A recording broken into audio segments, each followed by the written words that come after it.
Hello guys, स्वागत है आप सभी लोगों का मेरे यूट्यूब चैनल में। तो आज के वीडियो में हम लोग बात करने वाले हैं डिज़ाइन ऑफ टेंशन मेंबर के बारे में। मतलब हम इस वीडियो में टेंशन मेंबर किस प्रकार से डिज़ाइन होता है उसके बारे में हम देखेंगे। तो जो भी बेसिक बातें हैं टेंशन मेंबर के बारे में जो कि हमें डिज़ाइन में लगने वाली है, वो सब बातें मैंने पिछले वीडियो में कवर कर ली है। अगर आपने वो वीडियो नहीं देखा है तो सबसे पहले तो आप वो वीडियो देख लीजिए, फिर आप इस वीडियो को देख सकते हैं। तो डिज़ाइन, अगर हम बात करें डिज़ाइन की, तो डिज़ाइन का मतलब क्या होता है कि अगर आपको कोई फोर्स दिया गया है, कोई तो मतलब फोर्स दिया गया है 60 किलो न्यूटन, 50 किलो न्यूटन, तो उस फोर्स के लिए आपको मेंबर फाइंड आउट करना है। मतलब अगर हम कौन सा मेंबर यहाँ पर फाइंड आउट करें, मतलब हम कौन सा मेंबर यहाँ पर प्रोवाइड करें, कितना एरिया का मेंबर प्रोवाइड करें, कितनी हाइट विड्थ डायमेंशन का मेंबर प्रोवाइड करें कि वो मेंबर फेल भी ना हो और फोर्स भी कैरी कर सके। तो ये सब देखते हुए हम कोई तो मेंबर प्रोवाइड करते हैं उस फोर्स को कैरी करने के लिए। तो उस मेंबर के डायमेंशंस को फाइंड आउट करना मतलब हमारा डिज़ाइन हो जाता है। तो मैंने यहाँ पर प्रोसीजर लिख रखी है। तो जो भी प्रोसीजर है वो बहुत सिंपल है, जो हमने पिछले वीडियो में बात की थी बेसिक्स के बारे में, वही है इसमें। तो सबसे पहले तो हमें कोई तो फोर्स की वैल्यू पता रहेगी, उस फोर्स से हम नेट एरिया कैलकुलेट कर लेंगे AN। तो नेट एरिया कैसे कैलकुलेट करेंगे? आपको पता है स्ट्रेस क्या होता है, stress is equal to force upon area. तो अगर हम स्ट्रेस इधर लगा दें और एरिया इधर ले जाए तो हमें नेट एरिया मिल जाएगा फोर्स अपॉन सिग्मा 80। तो ये सिग्मा 80 क्या है? ये परमिसिबल टेंसाइल स्ट्रेस, जिसकी वैल्यू होती है 0.6 FY। अगर आपको क्वेश्चन में नहीं दिया जाता है तो आप FY कंसिडर करते हैं 250, और हमारी सिग्मा 80 की वैल्यू होती है 150 न्यूटन पर mm²। तो ये तो हो गई AN निकालने के बाद। अब AN निकालने के बाद AN मतलब नेट एरिया, मतलब होल्स होल्स जिस एरिया में से होल्स को माइनस कर लिया है, मतलब जितना इफेक्टिव एरिया है। लेकिन हमें अगर स्टील टेबल में से सेक्शन फाइंड आउट करना है तो वहाँ पर तो होल्स नहीं होंगे, वहाँ पर डायरेक्ट सेक्शनल एरिया दिया गया रहेगा। तो आपको क्या करना है, जो भी आपको नेट एरिया का वैल्यू आएगी उसको 20 to 40% इंक्रीज करना है। मतलब multiply by AN multiply by 1.21 to 1.4। Generally आप 1.4 मल्टीप्लाई कर सकते हैं क्योंकि थोड़ा सेफर आएगा। और यहाँ से जो ग्रॉस एरिया की वैल्यू मिलेगी आपको, अब AN को मल्टीप्लाई करेंगे, हम इंक्रीज करेंगे तो हमें ग्रॉस एरिया की वैल्यू मिलेगी। अब उस ग्रॉस एरिया के हिसाब से आप स्टील टेबल में से सेक्शन सिलेक्ट करेंगे, जो कि इस ग्रॉस जो एरिया है आपका उसके नियर बाई एरिया होगा, मतलब थोड़ा सा ज़्यादा ही होगा। तो वो सेक्शन हम सिलेक्ट कर लेंगे। अब उस सेक्शन को सिलेक्ट करने के बाद हम उसके लिए AN अवेलेबल निकालेंगे, मतलब उसमें से A1 A2 ये सब कैलकुलेट करके। तो पिछले वीडियो में जो हमने बात की थी AN निकालने की, तो उस तरह से हम AN निकाल लेंगे। कोई तो रिवेट एज्यूम करेंगे या फिर पहले रिवेटेड कनेक्शन डिज़ाइन कर लेंगे, तो उस हिसाब से हम AN निकाल लेंगे। अब AN निकालने के बाद हम उसकी स्ट्रेंथ चेक करेंगे, AN मल्टीप्लाई बाई सिग्मा 80। फिर से अगर जो P है हमारा वो P ग्रेटर आ जाता है फोर्स से, तो हमारा सेक्शन सक्सेसफुल है, मतलब वो लोड कैरी कर सकता है, okay.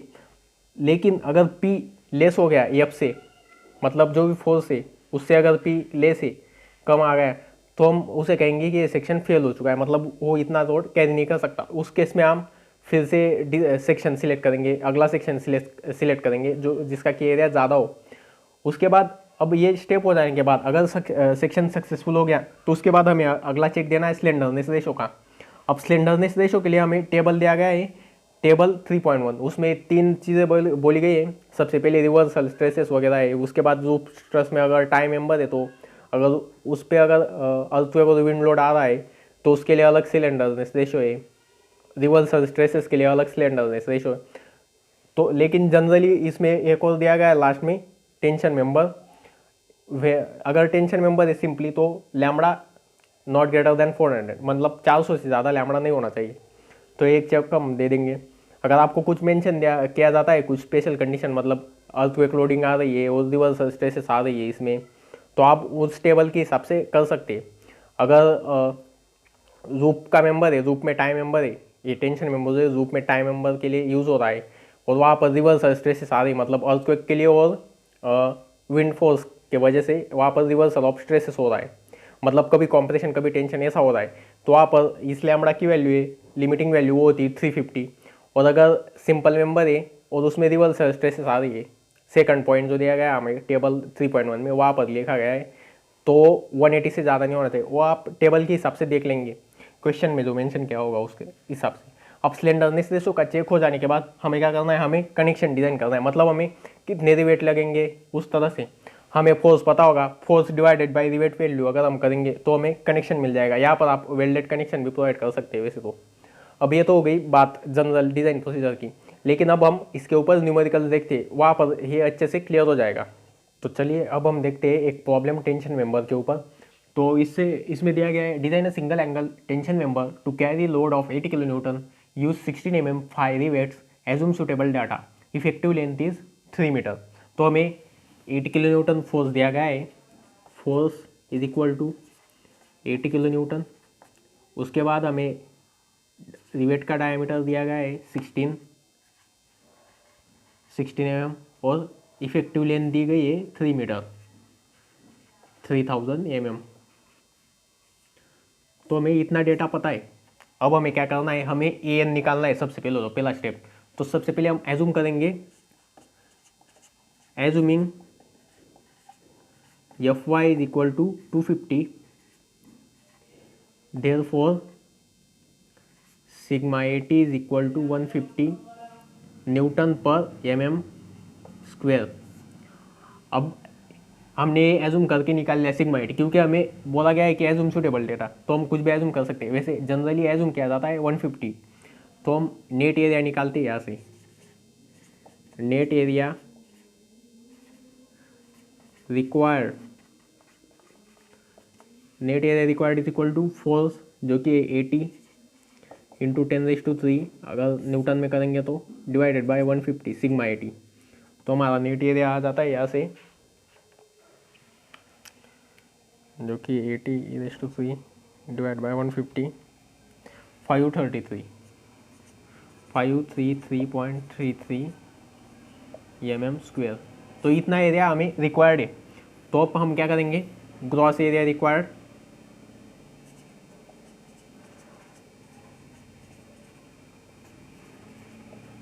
Gross area required is equal to 20% more, या फिर आप 30% मोर भी लिख सकते हैं। तो मैं इसका 35% 40% मोर ले लेता हूँ वैसे, मतलब 1.4 multiply by gross area required is 40% more of A N.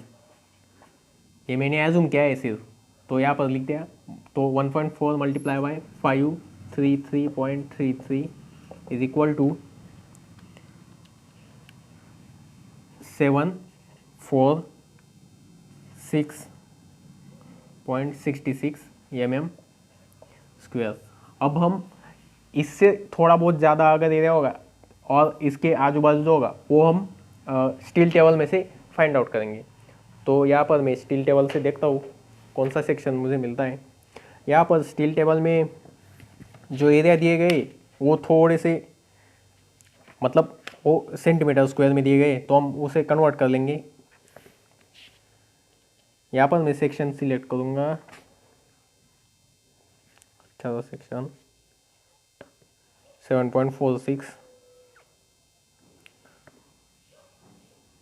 तो मैं लिख लेता हूँ सिलेक्टिंग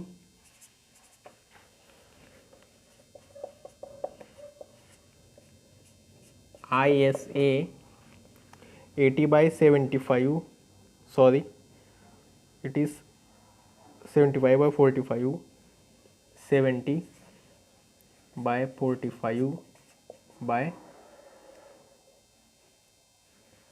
70/45 by 8 mm। तो इसकी कुछ डिटेल्स जो दी गई होगी हमें, वो डिटेल्स आपको सबसे पहले लिख लेनी है। तो ए दिया गया है यहाँ पर 8.58 cm स्क्वेयर। तो इसको अगर हम कंसिडर mm स्क्वेयर में कंसिडर करेंगे तो ये हो जाएगा 858 mm स्क्वेयर। और इसका हमें एक और चीज़ चाहिए जो कि आपकी आर मिनिमम, क्योंकि हमें सिलेंडरनेस रेशो भी फाइंड आउट करना पड़ेगा। इसके लिए आर ये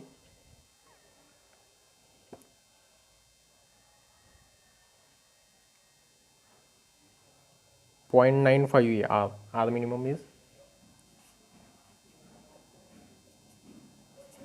0.95 सेंटीमीटर। तो इसे अगर हम mm में कंसिडर करेंगे तो हो जाएगा 9.5 mm, ये 9.5 mm। तो हमें यहाँ से एरिया मिल गया, आर मिनिमम मिल गया, लेकिन हमें एरिया, नेट एरिया अवेलेबल निकालना है। ये तो इसका ग्रॉस एरिया है, मतलब पूरे सेक्शन का, इसमें से हमने होल माइनस नहीं किया है। अब हमें होल के जो डायमेंशन है d0, हमें रिवेट का डायमीटर दिया गया है, लेकिन होल का जो होगा d0 is equal to 16 + 1.5। Clearance hole के लिए थोड़ा सा क्लियरेंस छोड़ेंगे, हो जाएगा 17.5। अब हम यहाँ पर नेट एरिया अवेलेबल निकाल लेंगे, ये होल का डायमीटर है। अब सबसे पहले तो आप सेक्शन का एक छोटा डायग्राम निकाल सकते हैं, तो इस तरह से, और ये हो जाएगा आपका होल, ये पूरा आपका 70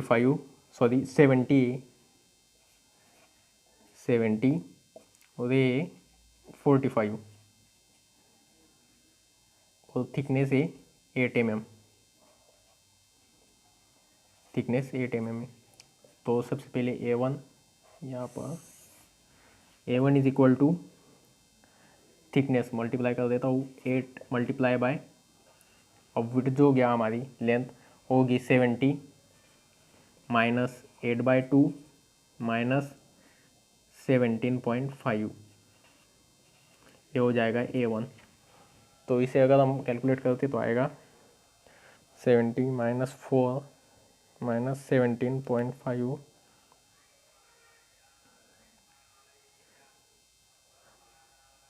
मल्टीप्लाई बाय 8, 388 mm स्क्वायर, और ये 2 आ जाएगा 8 मल्टीप्लाई बाय 45 माइनस 8/2, तो ये हो जाएगा बाय 8, 328। यहाँ से हम k निकाल सकते हैं, जो कि होगा k is equal to 3A1/3A1 plus A2 is equal to 3 × 388/3 × 388 plus 328। तो k की वैल्यू भी निकल जाएगी यहाँ से, इंटू 388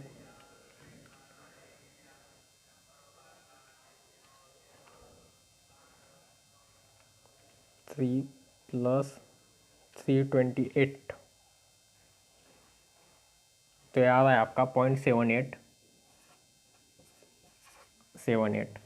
अब an जो होगा आपका, an is equal to A1 जो कि 388 प्लस 0.78 इंटू A2 है आपका 328। तो आपका an आ रहा है यहाँ से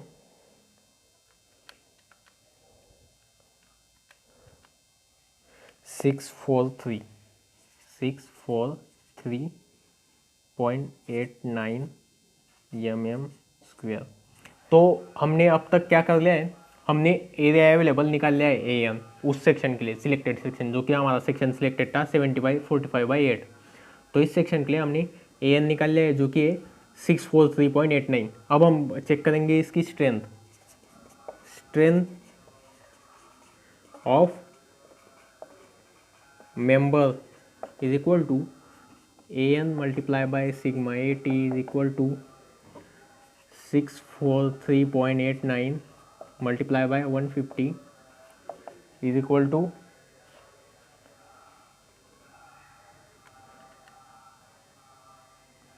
यह आ गया आपका 96.58 किलो न्यूटन। तो ये ग्रेटर है 80 किलो न्यूटन से, हेंस ओके। क्योंकि उस पर फोर्स आ रहा है 80 का, लेकिन ये तो 96 कैरी कर सकता है, मतलब 80 के लिए फेल नहीं होगा। तो सिंपली ये मेंबर जो है वो हमारा पास हो गया है। अब हमें चेक करना है slenderness ratio, check for slenderness ratio lambda is equal to L A upon R minimum. L जो हमारे पास है वो है 3000, जो हमें दिया गया है 3 मीटर, तो 3000 अपॉन आर जो है हमारे पास वो है 9.5।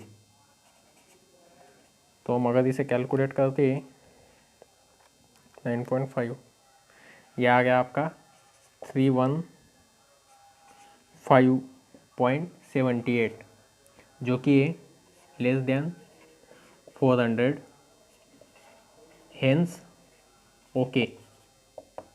इसलिए ये भी ओके। अब हमारे पास ये भी ठीक है, ये भी ठीक है हमारे अब हमने स्लेंडरनेस रेशो और स्ट्रेंथ चेक कर लिए। अब हमारे पास जो बाकी का बचा हुआ है वो है कनेक्शन डिज़ाइन। तो हम कनेक्शन भी डिज़ाइन कर लेते हैं।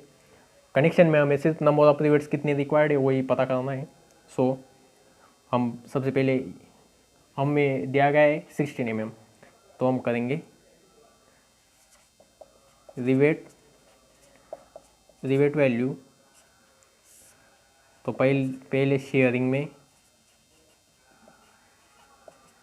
Equal to π/4 multiply by 17.5 square multiply by 108, जो क्या था हमारा, सॉरी हाँ 100 कंसिडर करेंगे यहाँ पर शेयर में।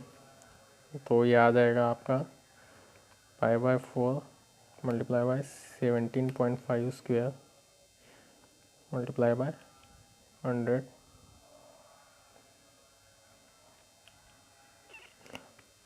तो ये आ रहा है 24.05 किलो न्यूटन शेयरिंग में, इतनी कैपेसिटी इसकी। और बियरिंग में देखते हैं हम, bearing equal to D multiply by sigma B. तो डी है हमारे पास 17.5 मल्टीप्लाई बाय टी है 8 mm मल्टीप्लाई बाय स्ट्रेस जो होती वो होती 300 न्यूटन पर mm स्क्वायर। तो ये आ जाता है 17 multiply by 8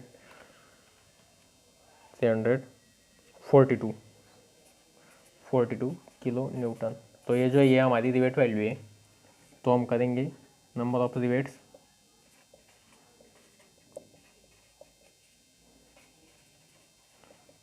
number of rivets required is equal to force upon rivet value. Force हमारे पास है 80 डिवाइडेड बाय रिवेट वैल्यू है 24.05। तो नंबर ऑफ रिवेट्स आ जाती है हमारे यहाँ से 80 डिवाइड बाय 24.05 3.32 से 4 नंबर्स। हमें 4 रिवेट लगने वाले हैं 16 mm डायमीटर के। तो इस प्रॉब्लम में इतना ही। तो अगले वीडियो में हम डबल एंगल सेक्शन के लिए प्रॉब्लम देखेंगे। तो thank you so much for watching the video. Bye.